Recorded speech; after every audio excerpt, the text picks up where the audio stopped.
வணக்கம். மதிமுகம் செய்திகள். இன்றைய முக்கிய நிகழ்வுகளை பார்ப்பதற்கு முன்னதாக தலைப்புச் செய்திகளை பார்க்கலாம். சென்னையில் முதலமைச்சர் மு.க. ஸ்டாலின் தலைமையில் காவலர் நாள் விழா. காவலர்கள் உறுதிமொழி ஏற்பு. பாஜகவின் அறுவை சிகிச்சையால் அதிமுக ஐசியூவில் சேர்க்கப்படும் நிலையில் உள்ளது. துணை முதலமைச்சர் உதயநிதி ஸ்டாலின் விமர்சனம். நேபாளத்தில் போராட்டத்தில் வன்முறை. பலியானோர் எண்ணிக்கை 25ஆக உயர்வு. தொடர் விடுமுறை மற்றும் வார இறுதி நாட்களை முன்னிட்டு சிறப்பு பேருந்துகள் இயக்கப்படும். அரசு போக்குவரத்து கழகம் அறிவிப்பு. தமிழ்நாட்டில் 9 மாவட்டங்களில் கனமழைக்கு வாய்ப்பு. வானிலை ஆய்வு மையம் எச்சரிக்கை. சென்னையில் முதலமைச்சர் மு.க. ஸ்டாலின் தலைமையில் காவலர் தினம் கொண்டாடப்பட்டது. சென்னை எழும்பூர் ராஜரத்தின மைதானத்தில் முதலமைச்சர் மு.க. ஸ்டாலின் தலைமையில் காவலர் தின கொண்டாட்டம் மற்றும் உறுதிமொழி ஏற்பு நிகழ்ச்சியானது நடைபெற்றது. இதில் கலந்து கொண்ட முதலமைச்சருக்கு காவல்துறை சார்பில் அணிவகுப்பு மரியாதை செலுத்தப்பட்டது. அதனை முதலமைச்சர் மு.க. ஸ்டாலின் ஏற்றுக்கொண்ட நிலையில் உறுதிமொழி ஏற்பு நிகழ்ச்சியும் நடைபெற்றது. பாஜகவின் அறுவை சிகிச்சையால் அதிமுக ஐசியூவில் சேர்க்கப்படும் நிலையில் உள்ளதாக துணை முதலமைச்சர் உதயநிதி ஸ்டாலின் விமர்சனம் செய்துள்ளார். தமிழகம் முழுவதும் தொகுதி வாரியாக திமுக நிர்வாகிகளை சந்திக்க துணை முதலமைச்சர் உதயநிதி ஸ்டாலின் திட்டமிட்டுள்ளார். அதன் அடிப்படையில் செங்கல்பட்டு மாவட்டம் மறைமலை நகரில் நடைபெறும் திமுக நிர்வாகிகள் ஆலோசனை கூட்டத்தில் கலந்து கொண்டு பேசிய அவர், இந்தியாவில் அதிகமாக தமிழ்நாட்டில் உயர்கல்வியில் 75% பேர் சேர்ந்துள்ளதாகவும் 1,15,00,000 மகளிருக்கு கடந்த 2 ஆண்டுகளாக கலைஞர் மகளிர் உரிமை தொகை வழங்கப்பட்டு வருவதாகவும் தெரிவித்தார். தொடர்ந்து பேசிய அவர், பாஜகவின் அறுவை சிகிச்சையால் அதிமுக ஐசியூவில் சேர்க்கப்படும் நிலையில் உள்ளதாக உதயநிதி ஸ்டாலின் விமர்சித்து உள்ளார். மேலும் எடப்பாடி 100 ஆண்டுகள் நலமாக இருக்க வேண்டும் என தனக்கு கொலை மிரட்டல் விடுப்பதாக எடப்பாடி பேசியதற்கு பதில் அளித்துள்ளார். நம்முடைய இயக்கம் இன்னைக்கு திராவிட முன்னேற்ற கழகம் இன்னைக்கு 75 ஆண்டுகளை நிறைவு செஞ்சு பவள விழாவை கொண்டாடி கொண்டிருக்கின்றோம். குறிப்பா நம்முடைய தலைவருக்கு இன்னொரு பெருமை இருக்கு. நம்முடைய தலைவர் அவர்கள் கழக தலைவராக பொறுப்பேற்று சந்திச்ச அத்தனை தேர்தலையும் நம்முடைய தலைவர் வெற்றியை மட்டுமே பார்த்திருக்கிறார். தமிழ்நாட்டு மக்கள் வெற்றியை மட்டுமே நம்முடைய தலைவருக்கு கொடுத்திருக்கிறாங்கன்னா அதற்கு மிக மிக முக்கியமான காரணம் இங்க வந்திருக்கக்கூடிய கழகத்திற்காக உழைத்த நிர்வாகிகள். இன்னைக்கு வரைக்கும் கழகம் தமிழ்நாட்டுடைய அனைத்திலும் முதன்மையான இயக்கம் அப்படின்னா அதற்கு மிக மிக முக்கிய காரணம் வந்திருக்கக்கூடிய நிர்வாகிகள் நீங்க தான். கழகத்திற்கு அடித்தளமாகவும் ஆணி வேறாகவும் இருப்பதும் நீங்க தான். நீங்க தான் கழகம், கழகம் தான் நீங்க இல்லாம இன்னைக்கு இந்த கழகம் கிடையாது. அதே போல கடந்த 2021 சட்டமன்ற தேர்தலில் உங்களுடைய உழைப்பு தான் நம்முடைய தலைவரை முதலமைச்சர் நாற்காலியில் உட்கார வச்சது. நேபாளத்தில் போராட்டத்தின் போது ஏற்பட்ட வன்முறை மற்றும் போலீஸ் துப்பாக்கிச் சூட்டில் பலியானோர் எண்ணிக்கை 25ஆக உயர்ந்துள்ளது.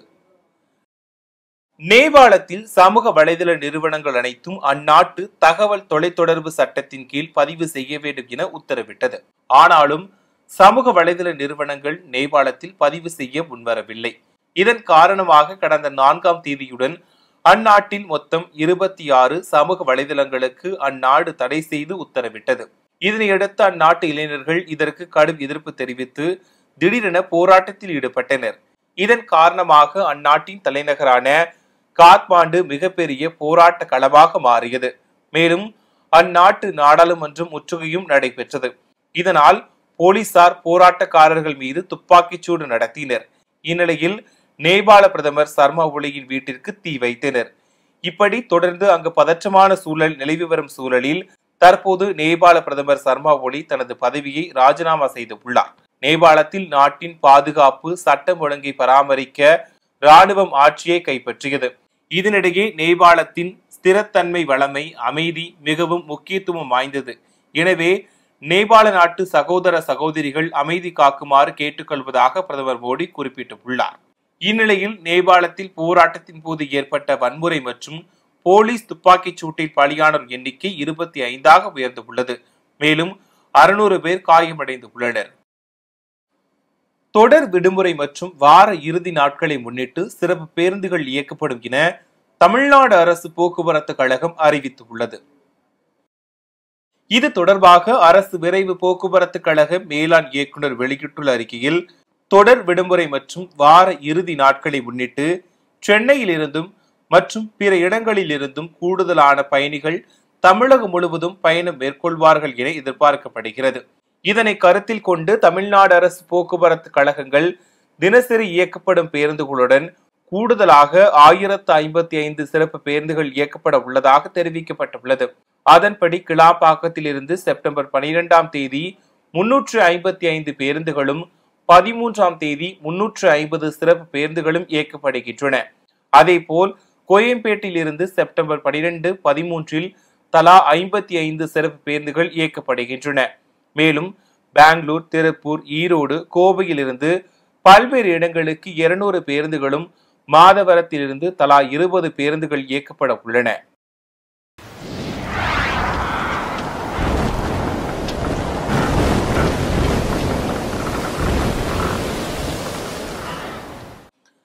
தமிழ்நாட்டில் 9 மாவட்டங்களில் கனமழைக்கு வாய்ப்புள்ளதாக வானிலை ஆய்வு மையம் தெரிவித்துள்ளது.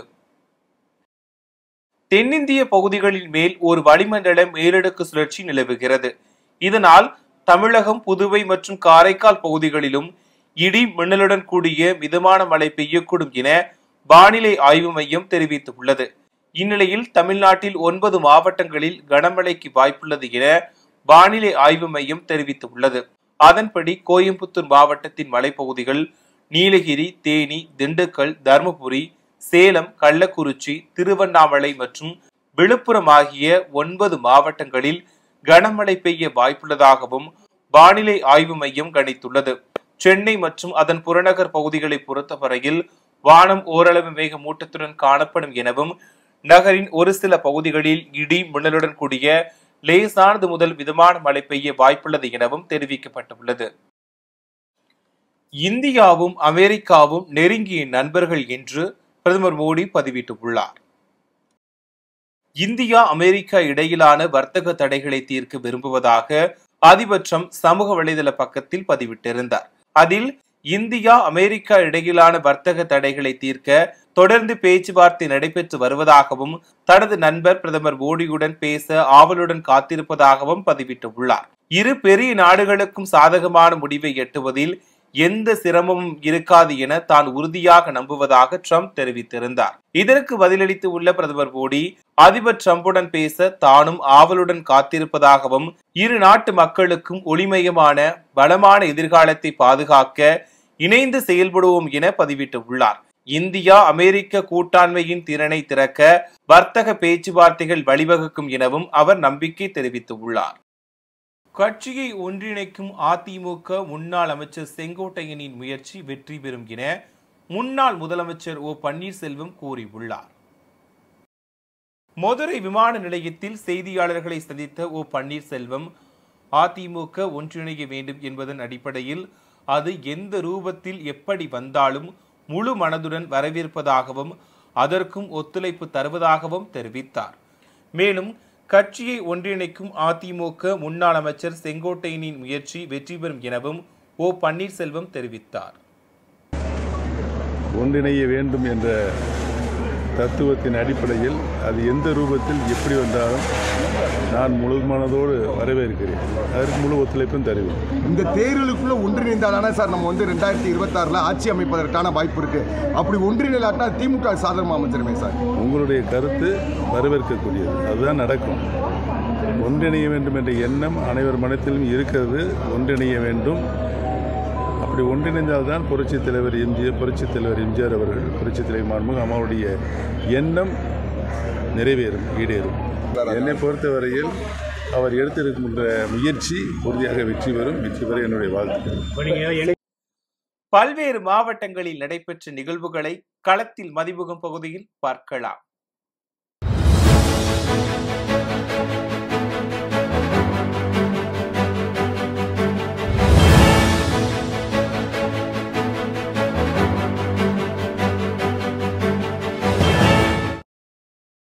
திருப்பத்தூர் மாவட்டம் ஆம்பூர் அருகே ஸ்ரீ மாரியம்மன் கோவிலில் கரக திருவிழா மற்றும் பூக்குடி இறங்குதல் நிகழ்ச்சி நடைபெற்றது. முன்னதாக வளாகத்தில் உள்ள அம்மன் கோவிலில் கரகம் அலங்கரிக்கப்பட்டு மேளதாளங்கள் முழங்க கரக வீதி உலா நடைபெற்றது. இதில் திரளான பக்தர்கள் கலந்து கொண்டு பூக்குழி இறங்கி நேர்த்திக்கடனை செலுத்தி வழிபட்டனர்.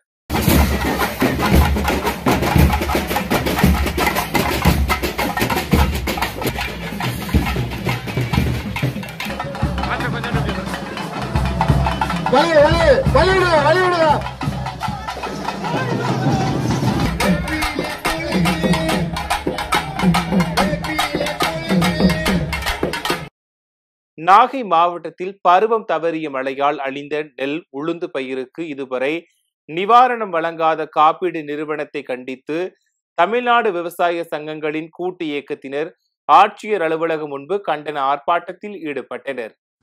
2024-25 பருவம் தப்பிய மழைப்பொழிவினால நாகப்பட்டினம் மாவட்டத்தில் பயிரிட்டிருந்த 1,10,000 ஏக்கருக்கு மேற்பட்ட விளைநிலங்கள்ல உளுந்து பயிரி சாகுபடி என்பது மழையினால அழிந்து போனது. வேளாண்மை துறை கணக்கெடுப்பு செய்து 75,000 ஏக்கருக்கு மேல பாதிப்புன்னு சொல்லி உரிய நிவாரணம் வழங்கப்படும்னு அறிவிப்பு கொடுத்தாங்க. ஒரு வருடம் ஆகியும் எந்த நடவடிக்கையும் இல்லை. அது மாதிரி விவசாயிகள் கட்டிய பிரிமியத்துக்கான காப்பீடு பிரீமியம் கட்டியும் இதுவரை உளுந்து பயிருக்கான காப்பீடு அளவீடு செய்யல, வரையறை செய்யல. விவசாயிகளுக்கு ஒரு ஆண்டு கடந்து வழங்கப்படாதனால உடனடியாக வழங்கணும். தமிழக அரசு உரிய நடவடிக்கை எடுக்கணும். மாவட்ட நிர்வாகம் இது சம்பந்தமான முயற்சியை உடனே எடுக்கணும் என்பதை வலியுறுத்தி இன்னைக்கு கவன ஈர்ப்பு ஆர்ப்பாட்டம் செய்கிறோம்.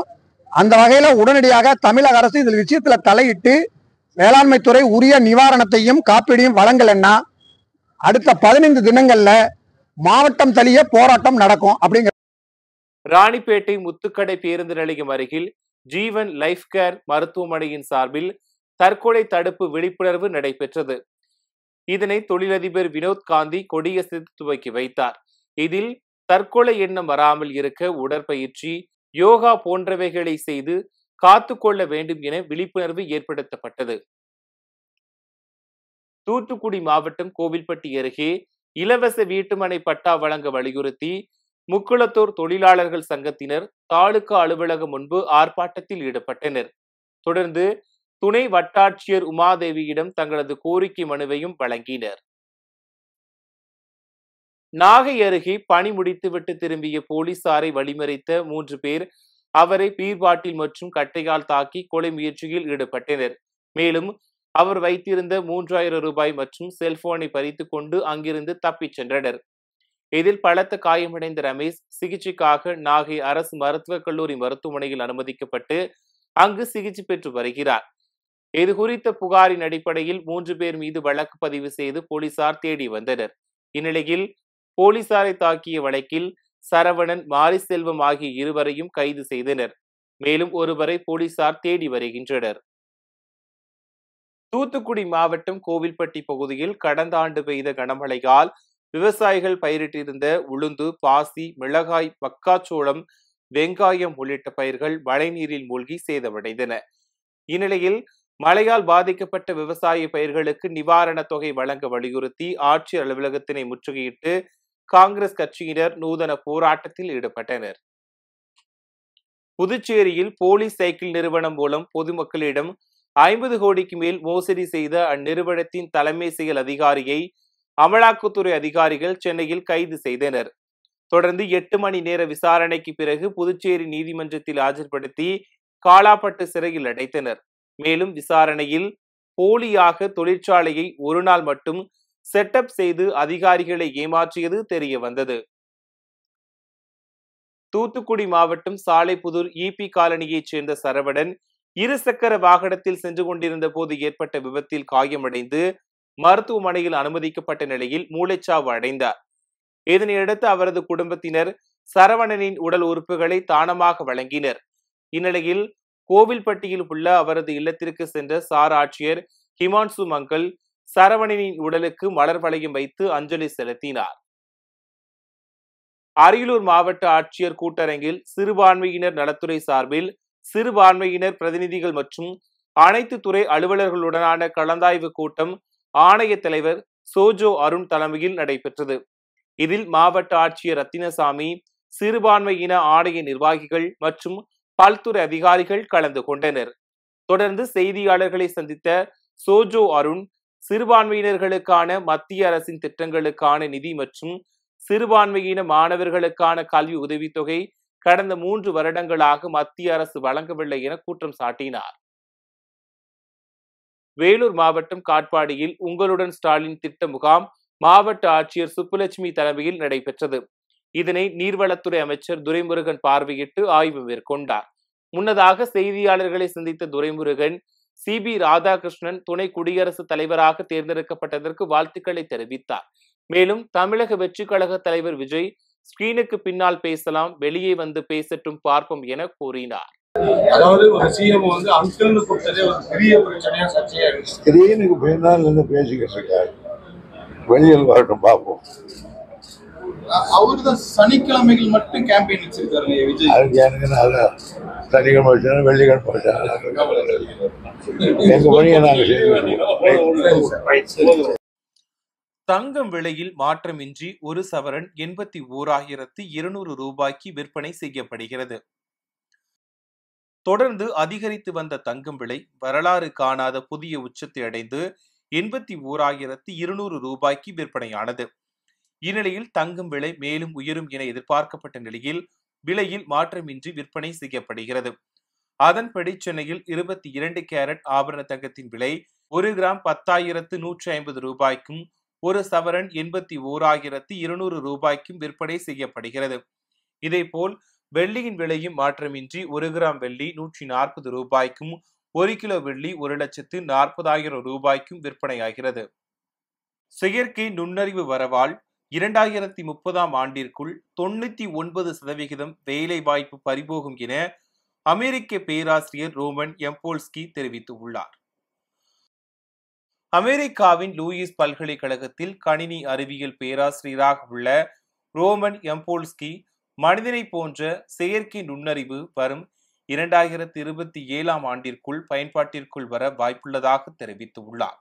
ஏஜியை வரவேற்ற பிறகு ஏஐ கருவிகள் மற்றும் மனித உருவ ரோபோக்கள் பயன்படுத்தப்படும் சூழல் ஏற்பட்டு தொழிலாளர்களின் 99 விழுக்காடு வேலை வாய்ப்புகள் பறிபோகும் என்றும் அச்சம் தெரிவித்துள்ளார். குறிப்பாக அடுத்த 5 ஆண்டுகளில் அனைத்து உடல் உழைப்பும் தானியங்கி மையம் ஆக்கப்படலாம் எனவும் அப்போது மாற்று திட்டங்கள் எதுவும் இருக்காது எனவும் தெரிவித்துள்ளார். ஆனால் ஏஐயால் ஏஞ்சி லெவல் வாய்ப்புகள் தான் பறிபோகும் எனவும் அதைவிட பல நவீனமான வேலை வாய்ப்புகள் உருவாகும் எனவும் அவர் கூறினார். மீண்டும் தலைப்புச் செய்திகள். சென்னையில் முதலமைச்சர் மு.க. ஸ்டாலின் தலைமையில் காவலர் நாள் விழா. காவலர்கள் உறுதிமொழி ஏற்பு. பாஜகவின் அறுவை சிகிச்சையால் அதிமுக ஐசியூவில் சேர்க்கப்படும் நிலையில் உள்ளது. துணை முதலமைச்சர் உதயநிதி ஸ்டாலின் விமர்சனம். நேபாளத்தில் போராட்டத்தில் வன்முறை, பலியானோர் எண்ணிக்கை 25ஆக உயர்வு. தொடர் விடுமுறை மற்றும் வார இறுதி நாட்களை முன்னிட்டு சிறப்பு பேருந்துகள் இயக்கப்படும். அரசு போக்குவரத்து கழகம் அறிவிப்பு. தமிழ்நாட்டில் 9 மாவட்டங்களில் கனமழைக்கு வாய்ப்பு. வானிலை ஆய்வு மையம் எச்சரிக்கை. இத்துடன் செய்திகள் நிறைவடைந்தன. மீண்டும் செய்திகள் காலை 8 மணிக்கு. மேலும் செய்திகளை தெரிந்து கொள்ள மதிமுகம் பிரைம் யூடியூப் தளத்தில் இணைந்திருங்கள்.